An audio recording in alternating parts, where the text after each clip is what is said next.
Olá, meus amigos, amantes da ciência criminal, eu sou o Rodrigo Belo, professor de processo penal, e nessa dica eu quero pontuar com vocês sobre as diferenças entre o princípio do juiz natural, o princípio da identidade física do juiz e concluir a nossa dica com uma jurisprudência sobre a criação na esfera criminal das varas especializadas. Eu noto uma confusão na sala de aula por parte de alguns alunos do princípio do juiz natural com o princípio da identidade física do juiz, que são completamente distintos e antagônicos. O juiz natural é uma garantia constitucional do artigo 5º, 53 da Constituição.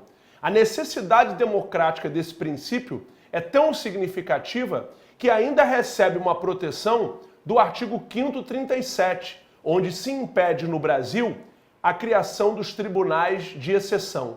O que seria, portanto, então, o princípio do juiz natural? Sabermos de antemão qual for o competente para o julgamento de uma determinada causa. É uma verdadeira proteção à imparcialidade tão maltratada hoje no processo penal. Agora, esse princípio, pessoal, não pode ser confundido com o princípio da identidade física do juiz. A identidade física do juiz já tem uma grande diferença. Já o juiz natural é uma garantia constitucional. A identidade física do juiz é um princípio ordinário, um princípio do Código de Processo Penal que assustadoramente só adentrou na legislação em 2008 com a reforma. Já era uma ansiedade da doutrina. Professora Ada Pellegrini já havia, em suas obras, lutado pela identidade física do juiz no processo penal, e ele só adentrou na nossa legislação pátria no artigo 399, parágrafo 2º, em 2008. Eu sou particularmente muito defensor de uma radicalidade na identidade física do juiz. Eu entendo que o legislador, nesse ponto, acertou. O que seria esse princípio? A identidade física do juiz seria aquele princípio que exige que o juiz que conduziu a instrução seja o juiz a proferir a decisão. Percebam que no artigo 132 do Código de Processo Civil, não no novo, no antigo artigo 132 do Processo Civil, nós temos exceções à identidade física do juiz. O juiz que presidiu a lide proferirá a sentença, salvo, e aí uma série de exceções. No processo penal, nós não temos nenhuma exceção, porque o que está em jogo no processo penal é a liberdade, é um ser humano que está sendo julgado. Obviamente que o tratamento é diferente. Por isso que, acertadamente, na minha humilde opinião, a identidade física do juiz no processo penal não admite exceções. Todavia, entretanto, não é assim que pensa o STJ, principalmente no HC, dando como exemplo, são vários julgados, no HC 163425 do estado de Roraima, onde se admitiu as exceções lá do processo civil trazidas para o processo penal. Então o juiz preside uma audiência, mas em caso de férias, em caso de aposentadoria ou por algum outro motivo, um outro juiz pode substituí-lo. O grande problema dessa questão é que o novo CPC não traz um artigo similar. Então a jurisprudência, ela provavelmente vai se reinventar, não se utilizando mais como base o anterior Código de Processo Civil. Acredito que se admitirá as exceções na identidade física do juiz, mas com base agora tão somente jurisprudencial. Deixa eu justificar para vocês por que eu questiono essa possibilidade de trazer exceções à identidade física do juiz. O juiz, quando preside uma audiência, ele está ligado diretamente à causa naquele momento. É muito comum numa audiência o juiz manusear o processo, conhecer o processo ali na hora.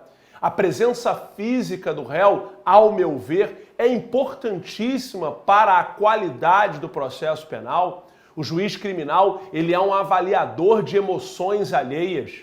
Faz uma pergunta, percebe a reação alheia, percebe o comportamento corporal, a gente sabe que o corpo fala. Então eu sou realmente muito defensor de uma audiência personalizada, o juiz tratando o outro ser humano com dignidade e respeito.